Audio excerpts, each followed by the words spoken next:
Saya kira saya pesan karena memang trafiknya padat sekali, kemudian jumlah masyarakat juga sangat banyak.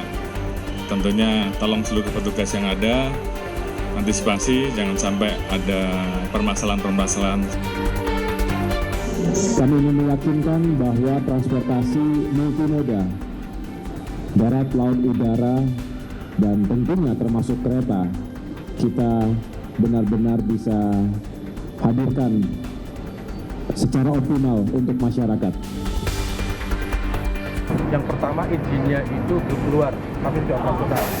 Kemudian yang lebih parah lagi adalah uji kirnya sudah mati dari September 2025. Demandnya tinggi, PO bis kira-kira pada posisi ya apapun akan dikeluarkan armadanya walaupun posisinya sebenarnya tidak laik jalan. Itu yang saya sebut bis-bis zombie itu. Bahkan tidak hanya bis ya, termasuk mobil-mobil rentalan.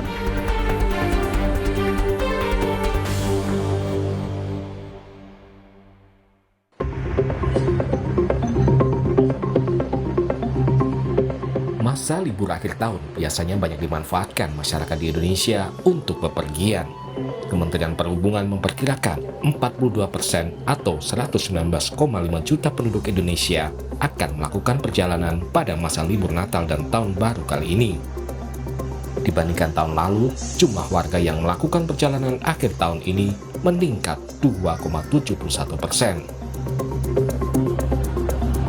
Merespon potensi peningkatan mobilitas masyarakat pada masa libur akhir tahun, Kapolri Jenderal Listio Sigit Prabowo mengingatkan tentang kesiapsiagaan dan kewaspadaan seluruh aparat untuk memberikan pelayanan. Ini tentunya menjadi bagian dari apa yang diperintahkan Bapak Presiden untuk memberikan pelayanan terbaik terhadap libur Nataru ini, khususnya terkait dengan layanan-layanan yang dipilih oleh masyarakat. Saya pesan karena memang trafiknya padat sekali, kemudian jumlah masyarakat juga sangat banyak. Tentunya tolong seluruh petugas yang ada antisipasi jangan sampai ada permasalahan-permasalahan kriminalitas, dan petugas-petugas yang ada tolong waspada. Pos-pos sudah ada, masyarakat yang kira-kira memiliki keluhan apa saja silakan untuk dilaporkan di pos-pos pengaduan yang ada.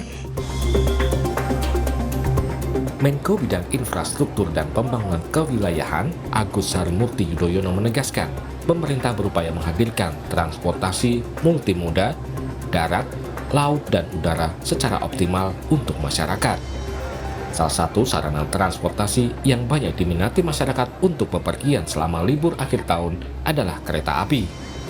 AHY mengingatkan, pelayanan kereta api harus mengedepankan faktor keselamatan dan kenyamanan. Kami ingin meyakinkan bahwa transportasi multimoda, darat, laut, udara, dan tentunya termasuk kereta, kita benar-benar bisa hadirkan secara optimal untuk masyarakat. Penjelasan dari Pak Dirut bahwa dibandingkan dengan tahun lalu, ini juga ada peningkatan kurang lebih 8,5% frekuensi kereta api. Dan juga ada penambahan 3% kapasitas tempat duduk, sekitar 3,5 juta. Ini yang diharapkan bisa mengakomodasi meningkatnya jumlah perjalanan masyarakat selama masa Nataru, bahwa pelayanan kereta di Indonesia dimanapun itu benar-benar mengedepankan faktor keselamatan, itu nomor satu. Yang kedua tentunya ketepatan waktu atau on time performance, dan yang ketiga adalah kenyamanan. Faktor keselamatan sarana transportasi publik patut mendapat perhatian lebih di masa libur panjang seperti saat ini. Peristiwa kecelakaan bus di Semarang, Jawa Tengah yang mengakibatkan 16 orang tewas Senin lalu diharapkan tidak terulang lagi. Untuk memastikan kelaikan kendaraan angkutan mudik Nataru, Kementerian Perhubungan menggelar sidak ke sejumlah terminal bus. Dalam sidak di Terminal Kelari, Karawang, Jawa Barat, ditemukan sejumlah bus angkutan mudik Nataru tidak memiliki izin trayek dan tidak memiliki dokumen kelaikan kendaraan atau KIR. Yang pertama, izinnya itu belum keluar, tapi sudah operasional. Kemudian yang lebih parah lagi adalah uji KIR-nya sudah mati dari September 2025. Tindakan yang kami lakukan itu memberikan teguran keras dan mengeluarkan kendaraan tersebut dari terminal. Nah, tadi sudah ada penumpangnya, dari penumpang kemana kan Pak? Untuk penumpang, ya beberapa penumpang ya sudah kita keluarkan juga, dipindahkan ke bus yang lain. Komisi 5 DPR RI juga menyoroti masih banyaknya kendaraan, terutama bus, yang tidak layak tapi masih dioperasikan karena tingginya permintaan selama masa liburan. Kesehatan awak bus, khususnya supir, juga perlu mendapat perhatian khusus. Demand-nya tinggi, PO bus kira-kira pada posisi ya apapun akan dikeluarkan armadanya walaupun posisinya sebenarnya tidak layak jalan.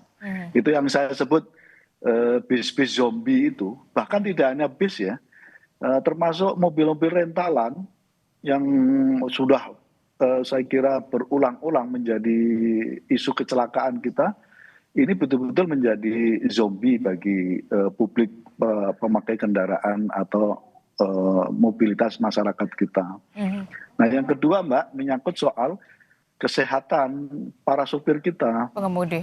Jadi para pengemudi kita jujur saja relatif tidak terkontrol dengan situasi permintaan yang sangat tinggi, lalu jam kerjanya naik, risikonya kemudian kelelahan di jalan dan lagi-lagi kecelakaan karena faktor human error, dan ini sebenarnya bisa dipastikan pemerintah dalam hal Kementerian Perhubungan bisa bekerja keras untuk memastikan ini.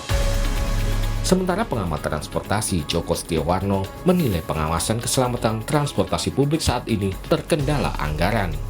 Menurut Joko, efisiensi seharusnya tidak memangkas anggaran keselamatan transportasi publik.